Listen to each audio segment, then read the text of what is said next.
네, 2023년 11월 21일 밤 11시 47분, 거의 50분입니다. 지방해전 갔다가 서울에 올라왔는데 북한이 정찰위성 탑재한 천리마였던가요?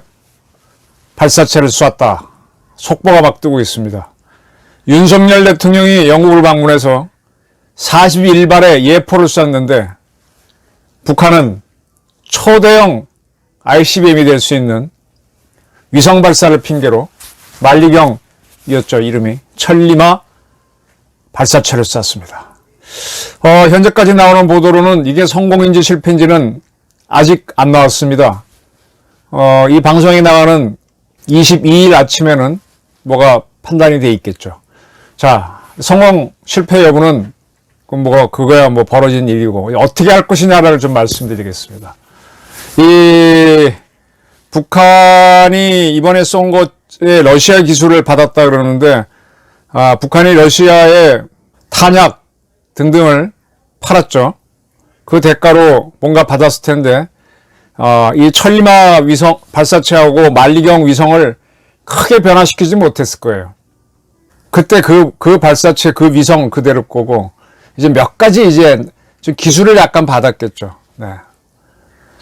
북한으로부터 무기를 사고 있는 러시아, 그러한 러시아로부터, 근데 러시아가 북한이 위성을 쏠 수 있도록 기술을 줬다. 이건 자기들도 찬성했던 유엔 안보리 대북 제재안이었는데 그걸 위반한 게 되죠.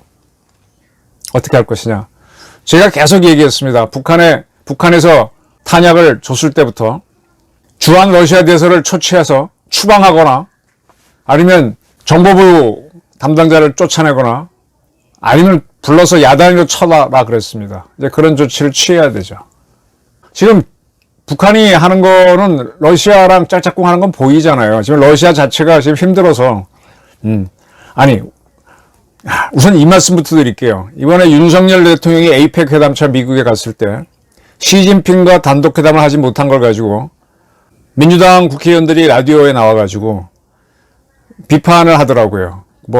대만 사태를 힘으로 변경하지 마라 라고 이렇게 윤 대통령이 중국 문제에 개입해봐야 중국은 눈도 깜짝 안 한다. 한국과 미국, 일본이 있을 때 제일 약한 고리가 대한민국이기 때문에 한국이 뭐라고 하든 미국 대통령하고 만나는 건 바이든하고 만나는 거는 뭐 상당히 거창한 보도가 됐고 기시다 총리하고 만나는 것도 1시간을 만났는데 한국은 중국 입장에서는 눈에도 안 들어온다. 근데 그렇게 우습게 보는데 우리가 대만 해협 문제를 힘으로 형상 변경하지 말라 그러면 중국이 우리 대통령을 만나주겠냐? 더 안 만나주지. 왜 이렇게 바보 같은 외교를 하냐 그러는데요. 제가 그 라디오 프로에 나갔으면 전혀 다른 해석을 했을 겁니다. 저는요, 지금 우리가 당장 북한이나 중국, 러시아를 어떻게 할 수가 없잖아요. 북한도 어떻게 못하는데 중국, 러시아를 어떻게 합니까? 그들이 하는 걸 이용해서 우리 이익을 극대화하는 거죠. 저는 요즘 푸틴을 보면서 He is my friend, He is our friend라고 생각합니다. 시진핑도 He is our best friend. 무슨 얘기냐고요? 왜 시진핑하고 푸틴이 우리의 친구냐고요? 푸틴하고 시진핑 덕택에 지금 K방산이 아주 조용히 수출이 잘 되고 있습니다.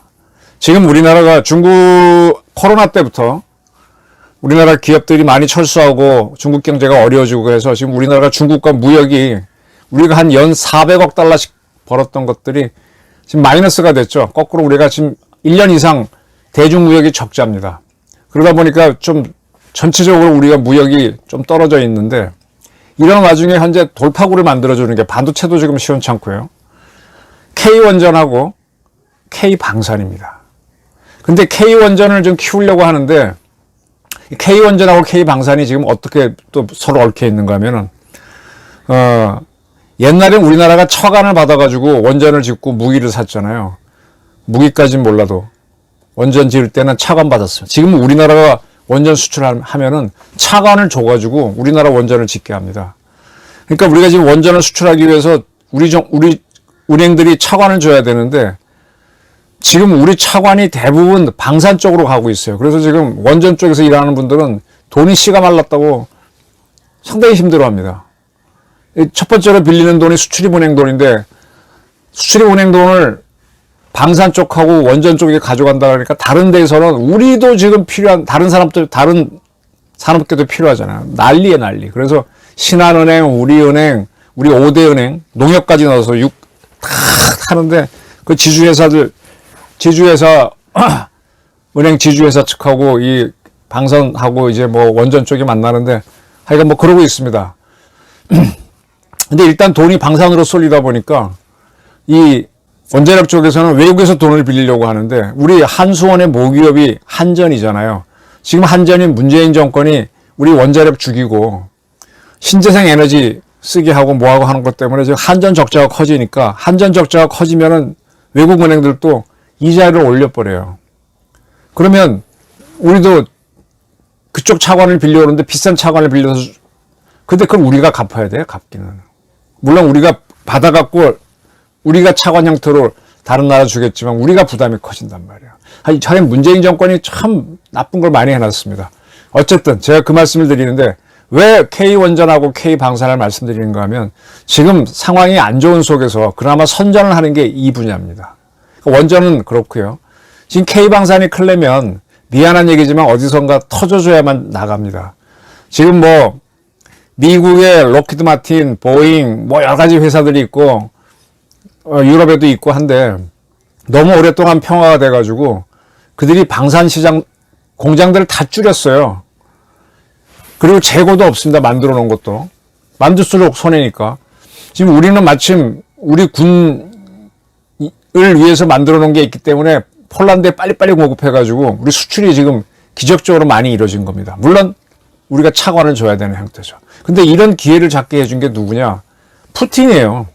푸틴이 우크라이나를 때려준 덕분에 폴란드는 다 독일제 무기 뭐 그쪽 거 썼는데 독일이 준비가 안 돼서 우리 거로 가는 겁니다. 천재 이류의 기회를 잡았습니다. 지금 푸틴이 김정은이 만나갖고 북한발 탄약을 뭐 컨테이너 얼마를 가지고 가면 갈수록요 우리 방산이 더 나갑니다. 그래서 저는 푸틴 is my friend, our friend라고 하는 겁니다. 이거 어디 가서 얘기하지 마십시오. 극비입니다. 그 다음에 시진핑이 계속 저렇게 대만을 향해서 위협을 가하니까 미국이 우리를 중시하는 겁니다. 저는 지금 해군이 얼마나 배심이 없는가 하면은 문재인 정권 때는 항공모함 한다고 확 노력하다가 윤석열 정부 들어와서 항공모함 안 한다 그랬습니다. 이 또 송영무 씨가 해군 출신이 문재인 정권 때 국방장관 하면서 너무 짝짝꿍을 많이 했죠. 9.19 합의부터 뭐 이런 거. 그 다음에 또 공군 출신의 정경두 씨가 장관하면서 그러니까 육군이 보기에는 참 못마땅하죠. 그래서 딱 정권 바뀌자마자 항공모함은 못 간다라고 붙잡아 나오니까 찍소리도 못하고 있는데 항공모함은 해야 됩니다. 육군 측에서 뭐라 그런가 하면 항공모함 만들면은 미국이 태평양에서 작전할 때 끌려다닌다. 지금 일본이 휴가급하고 휴가급하고 그 아주 작은 항모라고 할 수 있는 게 4척이 있습니다. 그 배가 지금 이번에 칼빈슨 항공모함이 부산항에 들어오고 또 레이건 항공모함이 칠함대에 있는데 그 두 항공모함이 이쪽에서 작전할 때마다 같이 작전합니다. 끌려다니는 거 맞아요. 근데 그 과정에서 엄청나게 많이 배웁니다. 육군은 끌려다닌다 그랬지만 아니 우리나라 군이 이렇게 발전한 거는요. 주한미군이 있었기 때문에 그들이 어떻게 작전하고 어떻게 군수를 하는지 보고 우리가 배워서 이렇게 큰 거거든요. 해군도 미군하고 같이 작전해야만 큽니다. 항공모함 해야 됩니다. 이 좋은 기회를 해군이 입도 뻥긋 못하고 있어서 내가 되게 답답해하는데 남중국해에서 까불지 말고 대만 해협 문제 해무로 바꾸려고 하지 마. 왜?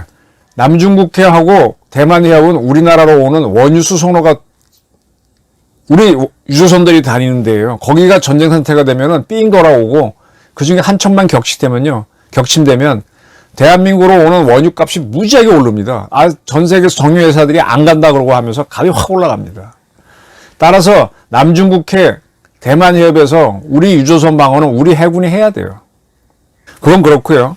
시진핑이 자꾸 대만을 위협하고 남중국해서 힘을 쓸수록 우리한테는 오히려 방위 사람이 클 수 있는 기회입니다. 그래서 시진핑 is our friend라는 겁니다. 이런 걸 모르니까 민주당 국회의원들은 방송에 나와갖고 시진핑을 그렇게 하면 만나주냐? 우리가 제일 약한 골인데 기시다도 만나고 다 만났는데 우리 무시하지 않느냐? 그것만 볼 수 있는 사람들이에요. 시야가 짧다는 얘기죠. 네. 자, 북한이 정찰 위성을 쐈습니다. 그리고 북한부터 무기를 수입한 게 러시아입니다. 우리는 어떻게 해야 되겠습니까? K방산을 위해서라도 주한 러시아 대사한테 페르소나 논 그라타, 또는 그게 좀 심하다 싶으면 여기 러시아 무관이 와 있을 겁니다. 대령쯤 와 있을 거예요. 그 친구 페르소나 논 그라타, 너 본국으로 가, 쫓아내버리는 거예요. 지난번에 싱하이밍을 리제명 만났을 때 그렇게 한다 그러다가 못했잖아요. 그것도 준비하는 거고. 그럴수록 우리한테는 우리 경제가 클 수 있는 기회가 옵니다.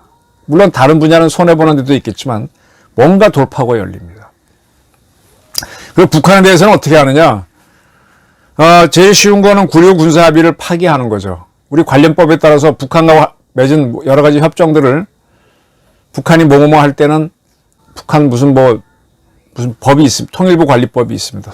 거기서 폐기할 수 있다고 돼 있어요. 폐지하면 됩니다. 그리고 우리도 북한 쪽 공해로 현무 미사일을 발사하는 겁니다. 지난번에 북한이 우리 울릉도 방향으로 공해상으로 탄도미사일을 쏜 적이 있어요. 우리도 서해, 평양 같은 거리로 공해상으로 북쪽 어디 떨어지게 하거나 아니면 저 동해 어디 북쪽에 떨어지게 하는 겁니다. 그렇게 하면서 대응을 하는 겁니다. 지금 북한이 러시아 입장에서는 하마스가 이스라엘을 쳤으니 또 우크라이나하고 자기네가 그러고 있으니 또 하나 전선을 넓히고 싶겠죠. 이것도 사실은 다 계산 우리도 알고 있던 거잖아요. 그래서 제가 미리 선제 조치로 러시아 대사 쫓아내라 그런 얘기를 하는 건데 지금 북한은요. 윤석열 대통령이 취임하고 거의 2년 다 돼가는데 아직까지 안 건드렸어요. 이제 기싸움이 들어오는 겁니다. 이제 뭐 저도 나이가 있으니까 어디 가서 기싸움 할 일은 별로 없는데 고등학교 때부터 뭐 대학 다니고 직장생활 하면서는 뭐 어찌됐든 기싸움을 하고 나가는 거 아닙니까? 나중에 좀 원숙해지면은 기싸움 하지 않고도 뭐 대인 같은 풍모를 갖추려고 노력은 하지만은 기본적으로 거기서 밀리면은 공부만 잘해갖고는 견뎌낼 수가 없잖아요. 덩치 큰 놈들하고 지내려면 뭐 술도 먹고 뭐 호방하게 해야 되니까 윤 대통령이 이 기싸움에서 지면은 바로 탄핵당합니다. 윤 대통령이 영국에서 화상으로 NSC 회의를 주재한다 그랬는데 이런 지침들을 내려야죠. 이재명이한테는 대한민국 법에 따라서 판사가 구속영장을 기각하면 어쩔 수 없지만은 김정은에 대해서는 대통령이 가혹하게 나가셔도 됩니다. 외국에 대해서도 마찬가지고. 그거는 대통령의 고유 권한입니다. 그런 데서 기싸움에서 치면 안 됩니다. 그래? 그 범죄자, 김정은이 범죄자잖아요. 범죄자 다룰 때 검사가 어떻게 달아요? 이런 얘기 드릴게요. 옛날에 뭐 요즘은 드물지만 희대의 살인마들이 있었죠. 그런 친구들을 현장에서 딱 보면요. 처음 잡혔을 때 보게 되면 그 살기가 대단합니다. 형사 파트에 근무하지 않은 경찰들은요. 그런 친구 상대 못해요. 교통경찰, 뭐 경무과에 있던 경찰 이런 사람들 못해요. 역시 무도를 했던 형사들이 제압하죠. 기자들도요. 공부만 하고 나와가지고 어린 기자들은 눈도 못 마주칩니다. 떨어요. 옛날에 뭐 홍준표 대구지사가 광주에서 젊을 때 검사할 때 조폭들 데리고 오면은 거칠잖아요. 근데 홍 검사는 야리야리 하잖아요. 근데 가서 뺨을 탁, 야, 이 새끼야. 니가 인마 조폭이야? 나 인마 뭔데? 이러면서 길을 꺾었다 그러지 않습니까? 기자들도 그 길을 꺾는 연습을 해야만 대형 사건에 들어가서 흔들리지 않고 취재할 수 있습니다. 이게 기싸움입니다. 윤 대통령 굉장히 이렇게 배포 있는 모습 보였는데 이번에 강한 기싸움을 하셔야 됩니다. 우리 신 장관도 합참을 통해서 경고를 한 만큼 빈말이 아니란 걸 보여주고 그러니까 현무 미사일을 북쪽 공해상으로 발사한다든지 그리고 지금 제가 미리 방송해드렸지만 사우디아라비아가 우리한테서 비밀리에 수입했던 천무 다연장 로켓을 후티 예멘 수도를 향해 발사를 했지 않습니까? 우리는 직접 발사한 적이 없는데 LIG가 생산한 현궁도 발사하고 하나가 생산한 천무도 발사합니다. 우리 그런 무기 딱 준비하면서 가는 거죠. 기싸움입니다. 절대 밀리지 마시고 북한 그렇게 대단하지 않습니다. 그리고 한번 미친 척하고 아주 중요한 곳에 한 방 쏴도 됩니다. 그 정도 배심을 갖고 윤석열 정부가 나가기를 고대합니다. 감사합니다.